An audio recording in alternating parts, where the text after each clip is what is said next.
મધ્યસ્થનો દાખલો 4 માર્કનો most IMP વર્ગઅંતરાલ બનાવવાનો છે આ અસતત વર્ગો છે તો સતતમાં ફેરવવાનો છે તો પોઈન્ટ પર ઓછા કરવાના અને પોઈન્ટ પર સામેવાળા ઉમેરવાના તો સતતમાં થઈ જાય પણ આપણે શોર્ટ ટ્રીકથી કરીએ 118 માંથી પોઈન્ટ પર કાઢીએ તો કેટલા થાય 117.5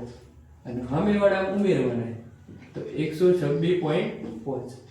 એક કામ કરવાનું આ સામેવાળી લાઈન બેઠી બેઠી લખતું રહેવાનું સામે પોઈન્ટ પર ઉમેરતું રહેવાનું 135.5 144.5 અને 153.5 162.5 171.5 અને 180.5 આ ક્રોસમાં લખી દેવાનું 126.5 135.5 આ 144 લખવાનું 144.5 153.5 162.5 અને 171.5 ક્લિયર ચલો એફઆઈ 3 5 9 12 9 12 5 4 2 હવે આવૃત્તિનો સરવાળો મધ્યસ્થમાં આપણે n પણ કહેવાય આપી દીધો કેટલો આપ્યો 40 એટલે અહીં કરવાનો નથી અને n ભાગ્યા 2 જોઈએ આપણે તો n ભાગ્યા 2 40 ના અડધા 20 cf પહેલું જે હોય એમને મેળ દેવાનું પછી આ બંનેનો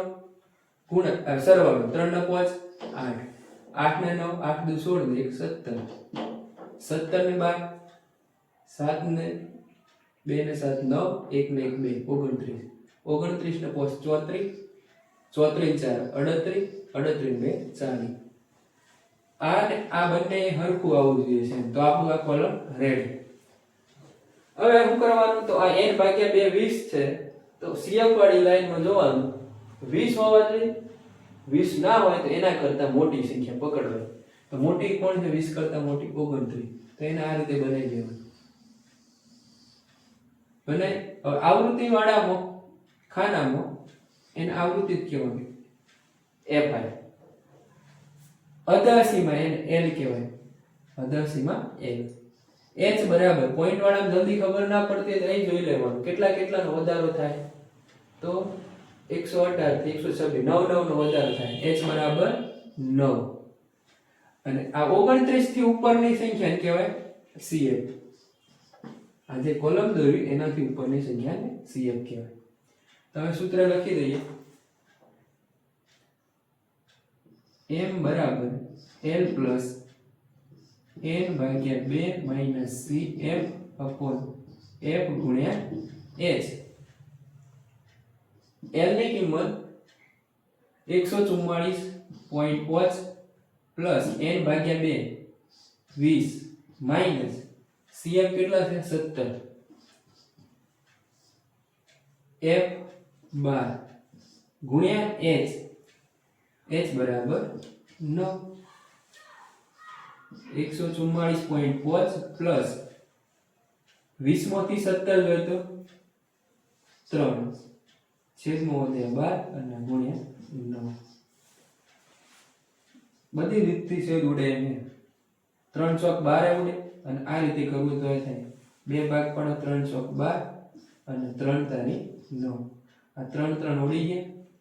તો 144.5 વત્તા આ બંનેનો ગુણાકાર 3 તારી 9 છેદમાં 4 9 ભાગ્યા 4 કરવાનો છે તો 9 ભાગ્યા 4 4 દુ 8 કેટલા વધે 1 વધે ભાગ ચાલતો નથી તો અહીં પોઈન્ટ અહીં 0 4 દુ 8 શેષ વધી 2 1 0 એમને એમ લેવાય 4 પંચા 20 તો 2.25 જવાબ આવે